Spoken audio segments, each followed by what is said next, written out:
welcome back for chapter 12, in which we talk about motivation in the workplace. Here we have the definition of motivation, which is a set of forces that initiates, directs, and makes people persist in their effort to accomplish a goal.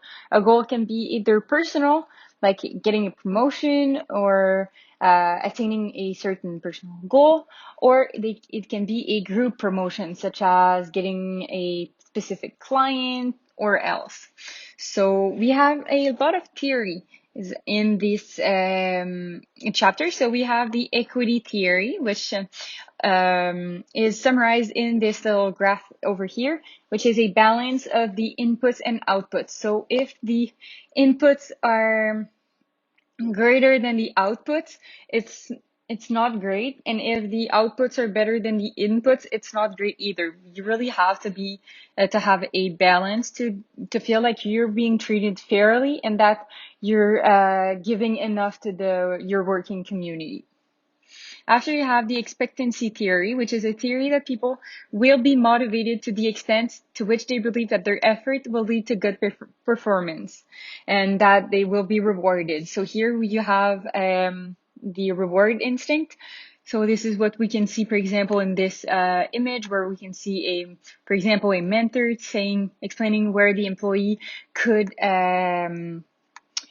focus its attention better in order to perform better. So yeah, after, you have the reinforcement theory, which is a theory that states that behavior is a function of its consequences.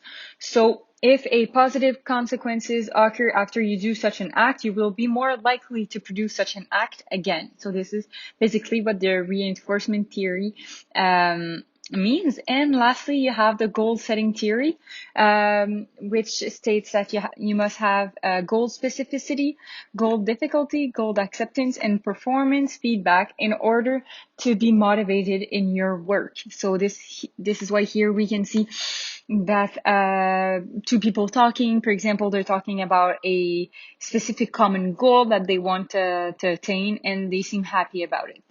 But we have to remember that each employee is different. So each employee is likely to have personal motivators that differ from the other's employees. So for example, a manager cannot simply think that all employees are alike and that they will all perform the same way. So this is why here I've put, for example, such as a reward, we have what can be seen as an office party. So I have pictures in order to remember things. I have a specific list, key sentences that I have to remember. And I have a graph that really focuses on showing the balance between the inputs and the outputs. So as a summary, this is how I will remember everything that I have to remember on motivation in chapter 12. So for a last video of the third batch, we're going to see each other in chapter 13.